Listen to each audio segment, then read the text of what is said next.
आजकल पृथ्वी के सभी देश एक सुर में आपका सब कुछ डिजिटल और इलेक्ट्रिक करने में लगे पड़े हैं। जैसे उन देशों की सरकारों को कोई ग्लोबल लेवल पर बैठे लोग कंट्रोल कर रहे हों और आदेश दे रहे हों कि तुम्हें आगे क्या करना है और कैसे करना है। पर इन सबसे अनजान आम जनसंख्या अपनी ही दुनिया में खोई पड़ी है। जैसे उन्हें कुछ फर्क ही नहीं पड़ता कि वो किस दिशा में ले जाई जा रही है। उन्हें बस इस सोच के दिखावे में रखा जा रहा है कि जो कुछ भी हो रहा है वो सब उनकी भलाई के लिए, उनकी सुरक्षा के लिए और उनके अच्छे भविष्य के लिए किया जा रहा है। ऐसा भविष्य जहां वो आपकी दिमागी सोच और आपके शरीर पर आपसे भी ज़्यादा अधिकार रख पाएंगे। इसी भलाई, सुरक्षा और भविष्य के सुधार के नाम पर आजकल सभी जगह इन बैटरी पावर्ड इलेक्ट्रिक गाड़ियों को भी प्रमोट किया जा रहा है। ये बहाना देकर कि ये गाड़ियाँ पृथ्वी पर पेट्रोलियम फ्यूल से चलने वाली गाड़ियों द्वारा किए जा रहे कार्बन इमिशन और पोल्यूशन को कम करेगी और प्रकृति का बचाव करेगी। वो प्रकृति जिसे वो अपने माफिया सिस्टम की मदद से जब चाहे तब काट कर खत्म कर देते हैं और गांवों, जंगलों और आदिवासियों को अविकसित, खतरनाक और नक्सलवादी बताकर डेवलपमेंट के नाम पर उनकी जंगल जमीनें हड़प लेते हैं। प्रगति के बचाव के इसी कॉन्सेप्ट का इस्तेमाल कर और इंटरनल कंबशन इंजन को खतरनाक और पेट्रोलियम को लिमिटेड दिखाकर वो इससे अब आपका सब कुछ इलेक्ट्रिक करना चाहते हैं, जो लोगों को सुनने में शुरुआती तौर पर तो बहुत अच्छा लगने वाला है और उन्हें इसमें कोई बुराई भी नहीं दिखाई जाने वाली है।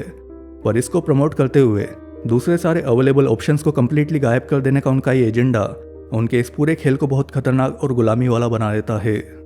जहां दुनिया की सभी गवर्नमेंट पेट्रोलियम को विलन दिखाकर सारी इंटरनल कंबशन इंजन वाली गाड़ियों को आने वाले कुछ सालों में गायब कर देना चाहती है और भविष्य के लिए सिर्फ इलेक्ट्रिक गाड़ियों का ही ऑप्शन रखना चाहती है, ये बताते हुए कि बैटरी पावर्ड इलेक्ट्रिक गाड़ियाँ एक इको फ्रेंडली मशीन है जो प्रकृति में किसी भी तरह का कोई नुकसान नहीं पहुंचाती है और ये लोगों के भी पैसे बचाती है। पर ये सब गुणगान करते हुए वो इस चीज़ को लोगों से छुपा देते हैं कि ये इलेक्ट्रिक गाड़ियाँ किसी भी तरह से नॉर्मल गाड़ियों जैसी तो बिल्कुल भी नहीं है, बल्कि ये अंदर से एक रेडिएशन चैम्बर की तरह है जो आपके शरीर को चारों तरफ से अपने रेडिएशन से बांध देती है।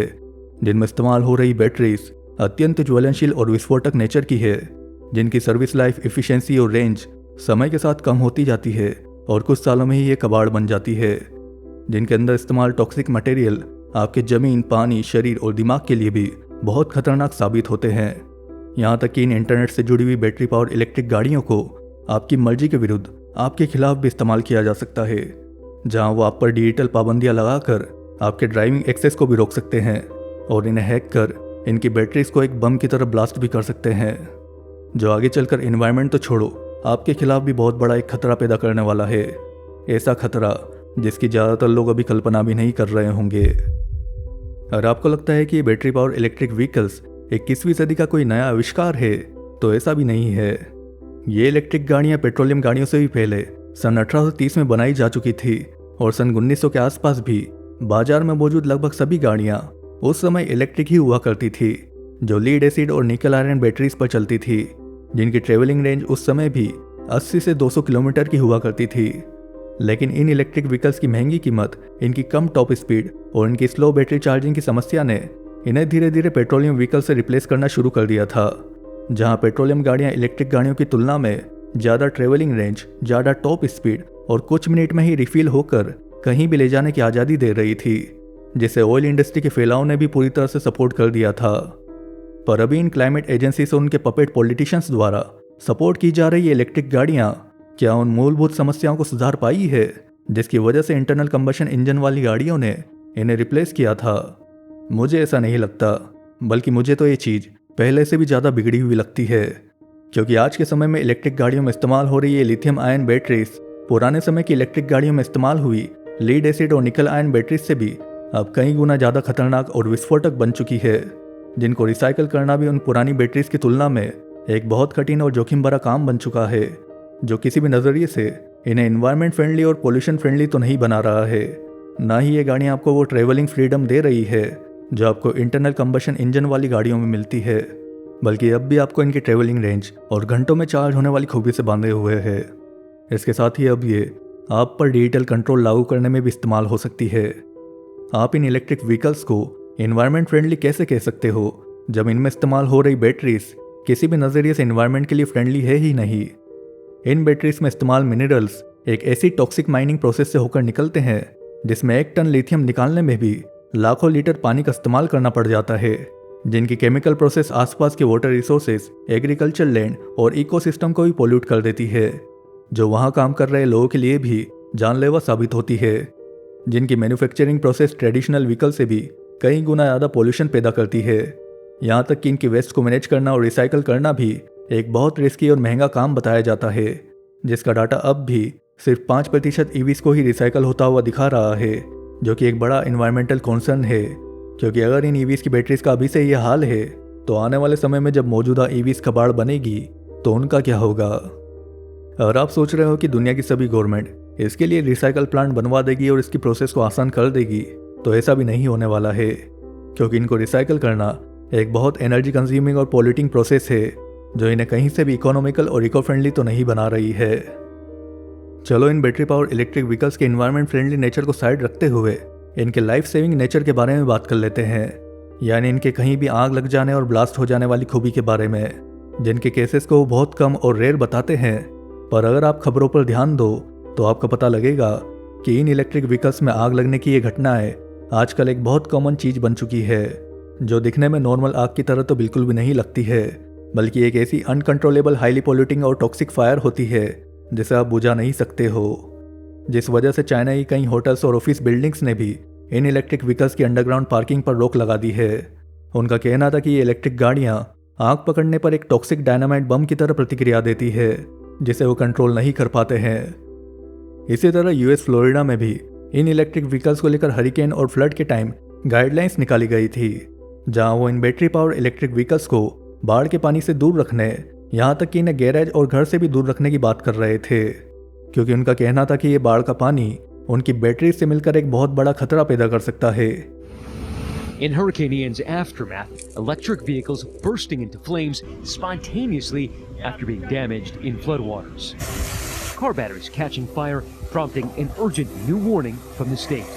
Is the theory that when salt water interacts with these EV batteries, they turn into something of a time bomb?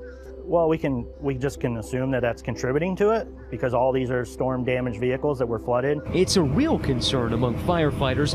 Those fires proving very difficult to put out. So how much water would you put on a typical gas-powered car? Sometimes we just take a tank of water on the engine, around 750 to 1,000 gallons. How much on something These, like this? we're doing 8,000 plus gallons of water, just constant flow, trying to cool them down and stop the batteries. So like 10 to 12 times the amount of water is required to put a car out like this? Easily. An EV.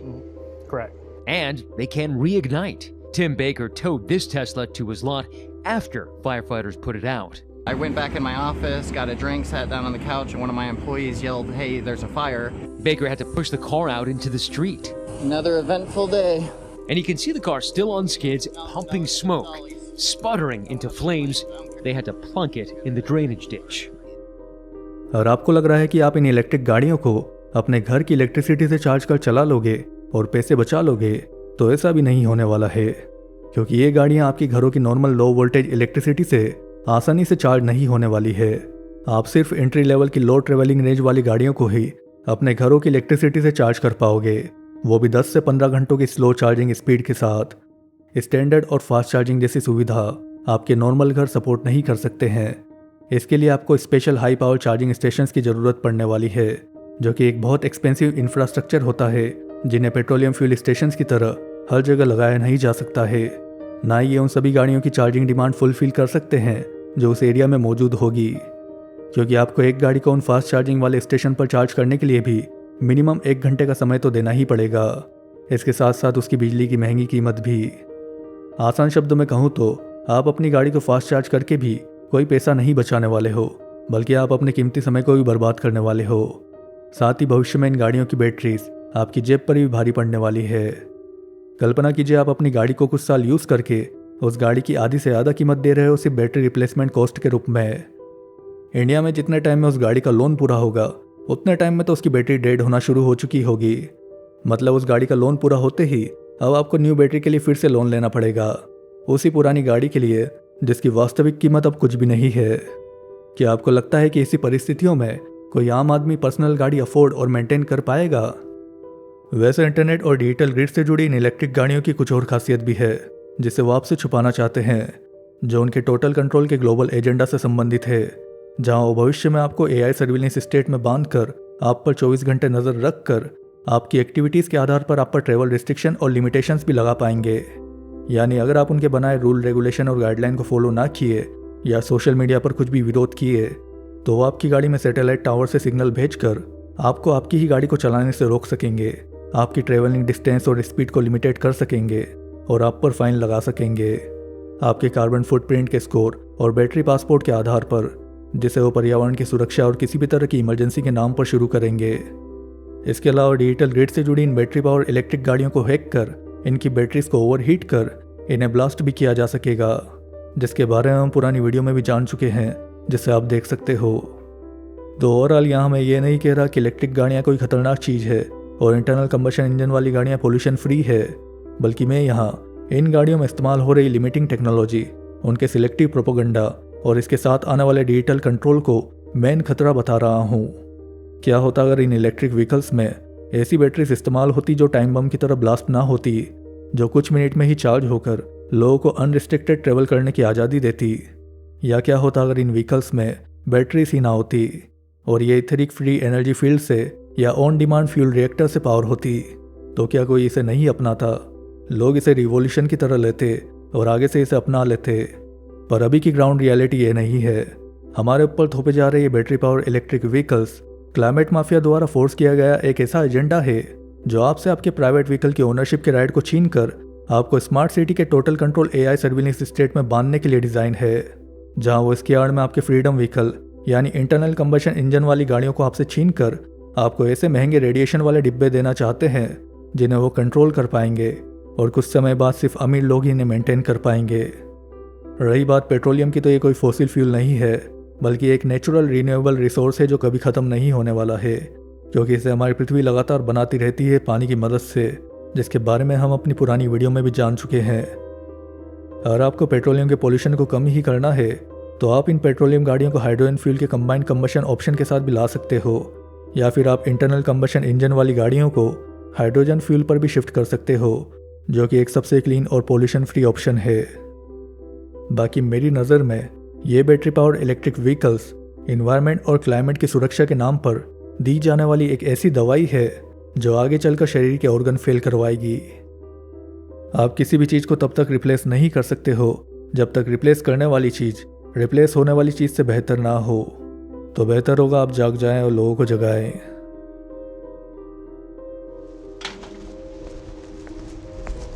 Good morning, Eric. Yes, good morning. Let's go. What is your destination today, Eric? Destination is work, just like every day. Go, start driving. Would you prefer the standard way? No, I'd prefer you take me through China. China is 15,000 miles from here. Loading What? maps and alternative language. 中时纯 No, 正 abort. Aborting trip to work. What is your destination today, Eric? Please, I am begging you, just take me to work. Engaging climate control system. No, enough with the climate control. Just drive. Sensing nerves level rises. Activating relaxation No, music. I just want to drive. It might be your last chance to drive. Alfa Romeo Giulia, עכשיו בישראל. Eric,